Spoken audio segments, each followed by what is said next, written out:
everybody, thanks for listening to On the Podcast. This is a short format episode podcast that you can listen to while you're doing your business on the pot.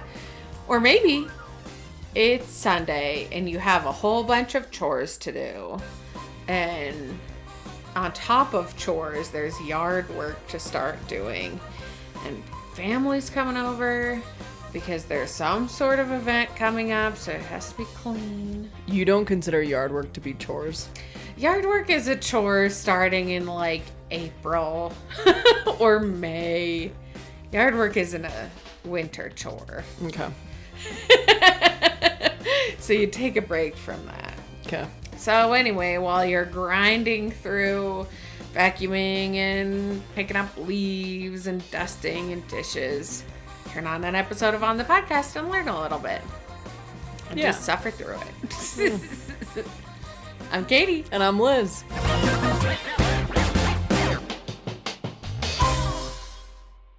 Hey, Katie. Hey, Liz. What are we talking about today? Liz, President Trump, late last year, unclassified, declassified some documents surrounding Amelia Earhart. Oh, wow. Which I didn't know that there were classified documents around her. But there was a first batch released in November of last year. There was some more that came out in January of this year. And now there's kind of a whole bunch of new information and new theories coming out around her death in the plane crash. And so I'm going to tell you a little bit about it today. She disappeared. Off the face of the earth. Unconfirmed death. I think it was confirmed a year after she died. And I can't remember the term that I read today, but it was like death. Till they find the body. She ain't dead. She's alive with D.B. Cooper and Jimmy Hoffa. Yeah.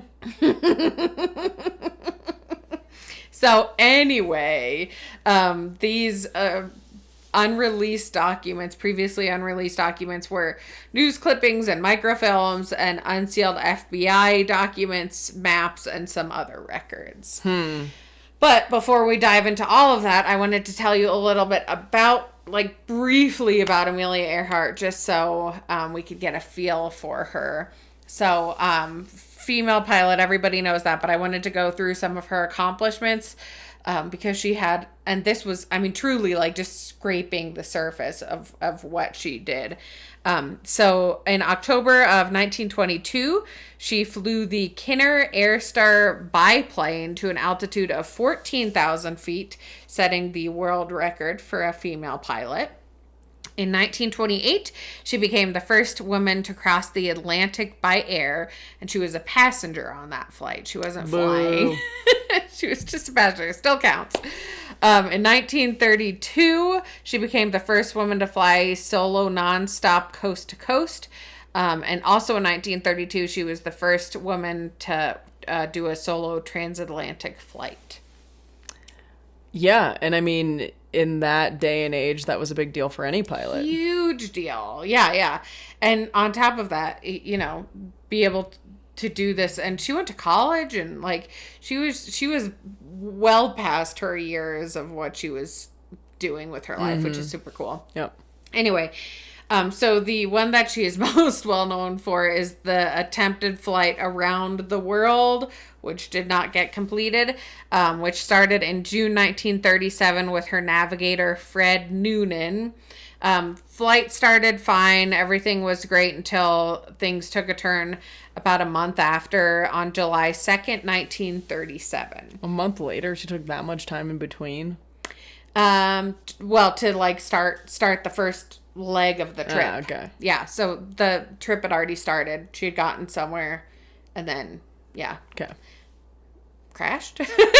Question mark. We don't know. So most researchers continue to believe that Earhart and Noonan ran out of fuel on the 2,500 mile leg of their journey between New Guinea and Howland Island, where they were headed to refuel before continuing east. I just have this picture in my mind of a downed plane just right next to a tropical island. I'm going to talk a little bit about that.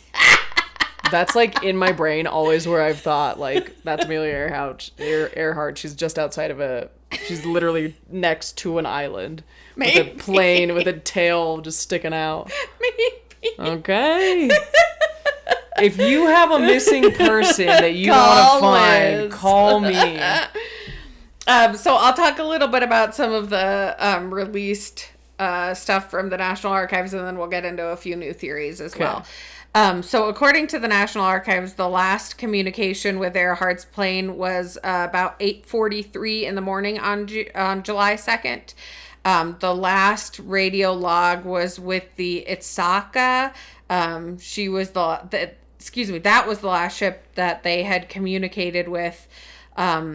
And the phrase Earhart unheard appears numerous times on this certain log that was published. These two next ones were the more interesting ones. A released newspaper clipping from July 16th, 1960 on the front page of the San Mateo Times had a headline, quote, "Ex-serviceman claims he saw Earhart's grave."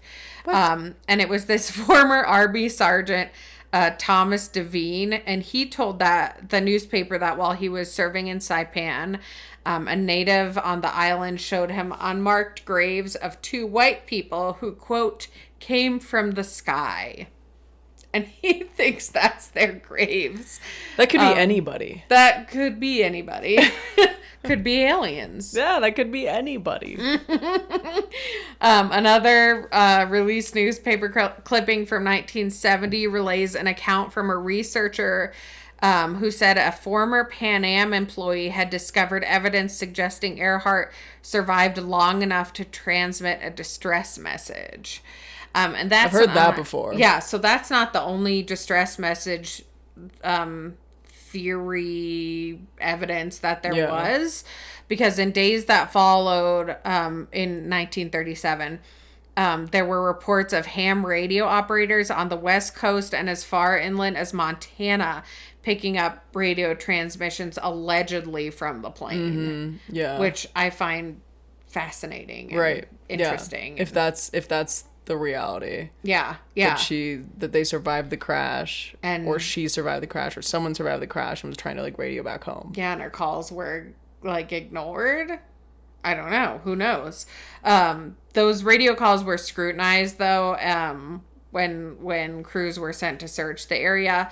And the Lockheed Company, which was the company that made the plane, they were skeptical because the aircraft's normal radio power, they were saying that aircraft's normal radio power supply wouldn't work if the aircraft was in the water. And that's where everybody kind of believes it crashed in the water outside of this island. Okay, so now some interesting theories that have been updated lately. Hell yeah. Late last year, researchers from Purdue University and the Archaeological Legacy Institute had been scheduled to travel to Nicomararo, a remote island on the Republic of Kiribati, to investigate what they called a terraria object. And there's a picture of this.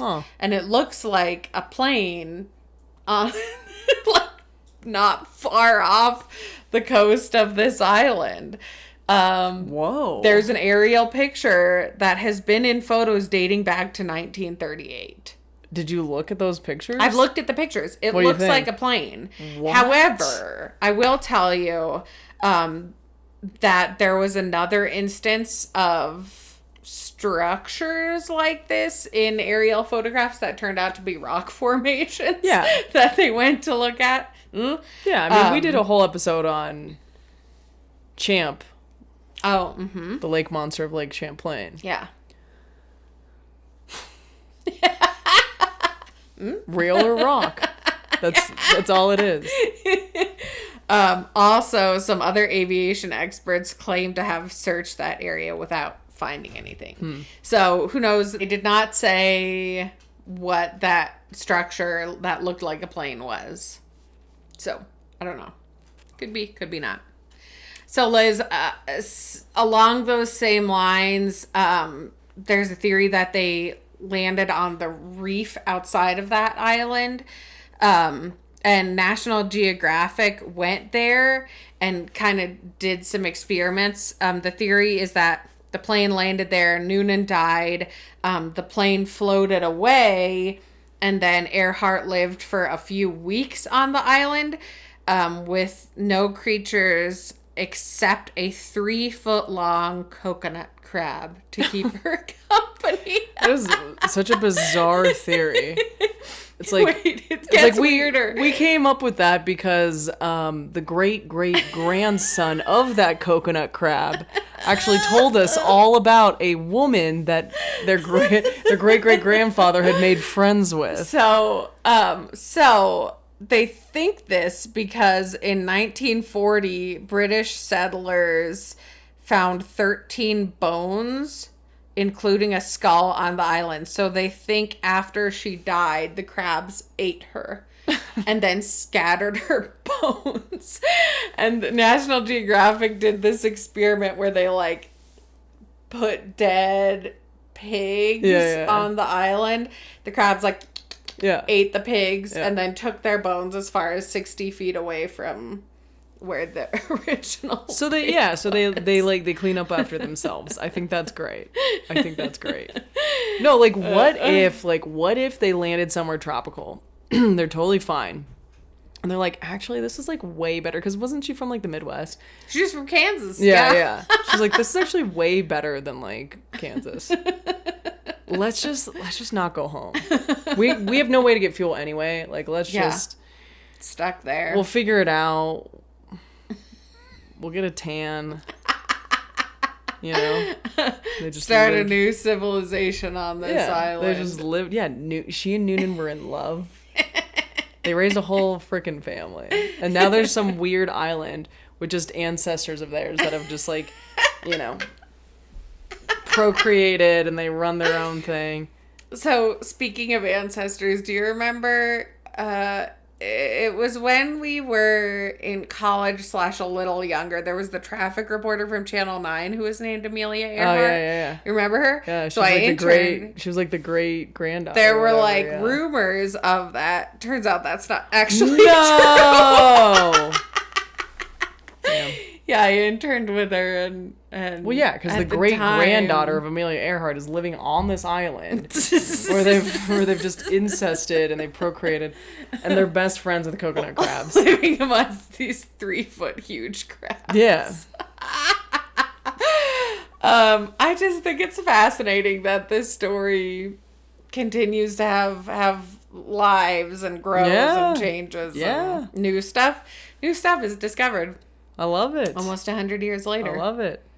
You know, I was thinking the other day, when the Caribbean was discovered, you're just taking your boats through coral and then crashing into the sand, and then you're walking in your weird pirate 1600s, 1400s boots on that coral, which probably doesn't feel good, and then they're getting waterlogged, and you're in your weird get up, and then you're having to like battle these snakes. Snakes and crabs and iguana, like what a weird experience. Anyway, it'd be a weird experience. Anyway, thanks, Katie. You're welcome. What's that inside my body? A little bit of unsolved mystery. Yes. And a lot of bit of knowledge. Yeah. Okay. See you next time. Bye.